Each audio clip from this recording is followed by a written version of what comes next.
Hello, welcome to the channel. I'm Robin and today we're talking about how to train for your first ever triathlon. So you're new to the sport and you've got no idea what to do? Fair enough. I was there once as well. Triathlon, as I'm sure you know, we've got swimming, we've got cycling and we've got running. Those are the three things that we need to train. Generally speaking, we train cycling the most, running second most and swimming third most. So why do we do cycling the most?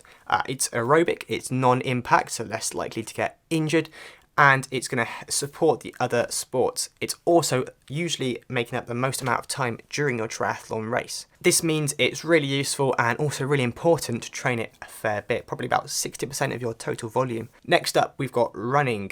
Most people can do this as well, although it is impact, so you're potentially going to get injured. Some runners do get injured, some don't, so be careful with that. Try using that 10% rule, so only increase your mileage by 10% each week, and that's going to help you out with not getting injured. Don't go into it as hard as you can doing loads of distance, because it's really likely you'll get injured or you'll overtrain, which is equally as bad. And then swimming is the least trained. It's usually because people don't like it, which is absolutely understandable. So they don't like to do it. Obviously, that means you probably need to work on it a bit more. Maybe you need to spend a bit more time on it.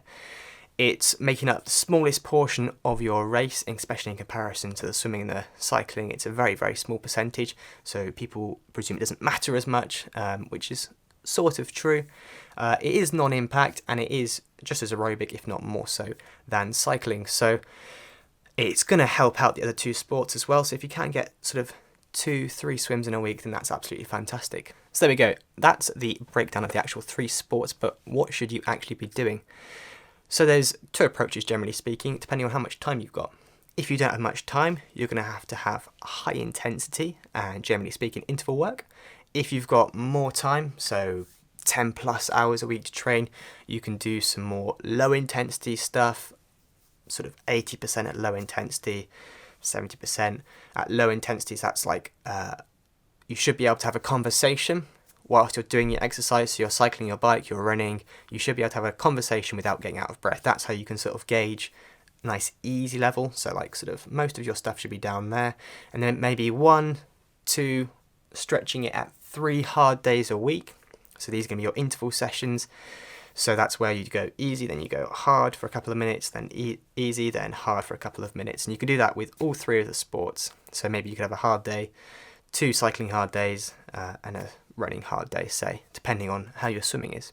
If you're looking at less than 10 hours, which is probably most people, you're looking at maybe getting a couple of long cycles or runs in at the weekend if you're working a job. And then during the week, you're looking at high intensity stuff. Say you can fit an hour in a day.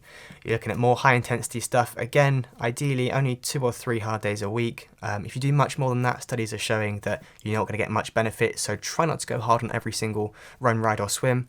Try and take some of them nice and steady. So yeah, that previous point just there is really important. There's literally no benefit from doing more than 3 hard days a week for most people. So if you're doing your sport hard every single time, you will get benefits, but you'll go like this and then you'll plateau. Whereas if you train properly, so do aerobic stuff and also anaerobic VO2 max stuff, then you're going to see more gains. So instead of coming like this and flatlining, you're going to come like this and be able to carry on going. So how should your week actually look? Ideally, you're going to be fitting in at least 2 swims a week. 1 swim a week is okay, but you're not really going to get much benefit from that. Whatever you're doing, 2 things a week is usually the minimum to actually see gains from that. So maybe like a Tuesday and a Friday you're going swimming, spread them out nicely so you can recover in between. If you enjoy cycling already, then that's great. Try and get out as much as you can. Like I say, try and do some long rides. That's going to get you a nice aerobic base. Long rides at low intensity. And then running, you're probably looking at maybe 3 runs a week if you can. Again, that's for someone with not much time. So 2 swims, 3 runs, 3 plus bikes. I'm saying 3 runs because it means you can have a rest day in between each of those runs if you're new to the sport. If you're running back-to-back days and you're not used to running, you're going to get injured.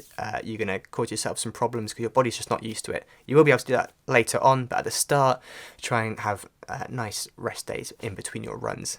If you haven't done much training before, you're probably looking at 2 rest days a week. Now, a rest day is doing nothing, basically. Well, nothing in sports anyway. You want it genuinely rested. You want to try not to do DIY projects during that time because your body's still under stress there. It's not specific stress, but it's still under stress. It's going to impact that recovery. So 2 full days off, so maybe a Monday and a Friday off every week, and then sports for the rest of the days. If you're a bit more used to training, then you can get away with 1 rest day a week, like whatever day it is, Friday say, like it is for me. And that day I have completely off from sports. And trust me, if you're training properly, you will beg for those rest days, because you'll be on Thursday, you'll be absolutely crawling up the stairs and your energy will be low. And then Friday, you're going to recharge and you'll be ready to go again for the next block. So yeah, so in summary, 2 rest days a week if you're completely new, and then 1 rest day, I would say, as a minimum if you're a bit more used to training. So there you go, there's the week. So you've got 1 to 2 rest days. You've got a minimum of 2 swims, ideally, if you can fit them in. Minimum of 3 runs, but that's a good number anyway. Maybe 2 longer, steadier runs, and then 1 intense run with intervals, or hill reps. Hill reps is a great way to do intervals and get that explosive power. And then basically as many cycles as you want to sprinkle in there.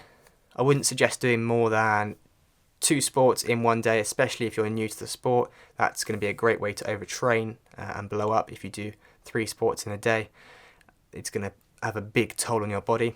And then with those cycles, if you're working your 9 to 5 job, then on the weekends try and get out for 1, even 2 if you can, longer rides, 2-hour plus rides, where you're just going to be working nice and steady. You'll be able to have a conversation if there was someone there with you, or if there is people there with you the whole time, and that's how you know you're going nice and steady. If you're into zones, then that's like sort of zone 2. Zone 1 is okay, but it's sort of unproductive, and generally speaking, you can't really do exercise in that zone anyway. Try and sit mid-zone 2, don't be pushing up just onto the border of zone 3. It's not much point. Now, the last point is the most important out of all of them, and that is consistency. So many people will do a big training plan that they found online. They'll be doing 12 hours a week, say, which is a lot of exercise really, a week, and they'll commit to it for 2 weeks, and then that's it, and they'll not come back to it because they'll hurt too much and they'll blow up, or they'll just be tired and it'll be impossible to complete the plan. So instead, set yourself some realistic targets. If you haven't done any training, then don't go into a 10-hour week straight away. Start off with 5-hour weeks. That's quite a nice amount. Sort of, if you're having 2 rest days, that's an hour a day of training just to start with. So many people, like I say, will start really, really big and it'll actually not work in your favour. So start smaller. Obviously set your targets high, but start smaller and then grow slowly as your body adapts. So yeah, try and set yourself some goals, set yourself a race, enter some races. I've done a video recently on Olympic versus sprint distance triathlons for your first race. Basically, enter a sprint for your first race in a month or so, maybe longer. So you've got a target to aim for. That's usually the best way to do things. Have a target. I know I've got to train. I don't want to train today, say, but I've got to because I've got my race and I want to do well in the race. That's the best way to have a bit of motivation. When you're setting those targets, we're looking at SMART targets, so specific, measurable, achievable, realistic, and time-bound. So specific, obviously, is triathlon related. That's going to be quite easy. Measurable, so that's getting, say, faster at your 5k or doing better in your second race than you did in your first race. That's a great way of doing things, or like I say, the time trial, or doing a 10k bike, or getting a new FTP, something that you can actually measure. Next one needs to be achievable. So you need to be able to achieve your goal. You want it to be hard and you want to be able to push yourself, but saying I want to cycle 100 miles when I have never done any sports in my whole life and I've got 5 months to train, for a lot of people is not achievable. Some people obviously can, but you want to set something, like I say, it's going to push you, but you know that you probably can do it after a bit of training. Realistic, pretty much the same as achievable. You can enter an Ironman for your first ever triathlon. People do it all the time. Is it ideal? No. Are you going to get injured? Yes. Is it going to mess you up? Probably. Some people are going to get away with it. I'm sure they'll let me know in the comments. But for the majority of people, just be realistic with your targets. Don't think too crazy for your first bit. Start small and get bigger. And then the last one, time bound. So I want to get 20 seconds off my 5k in the next 3 weeks. So I'll do a 5k and then 3 weeks of training, do another 5k. I know I've set this date, I'm going to do this 5k then, and I'm going to get 20 seconds quicker. If you follow those SMART targets and if you're consistent with your training, you will get faster and you will be quicker. If you follow those SMART targets and you're consistent with your training, then you will be a faster athlete, you will do better in your races, and you will be a faster and stronger person. Yeah, consistency is definitely the number one thing in endurance sports and sports in general, actually. If you've got any questions from this video, then let me know down in the comments below, and if you liked it, then obviously press that like button. If you want to see more content just like this, then press subscribe, and I'll see you very soon in the next video.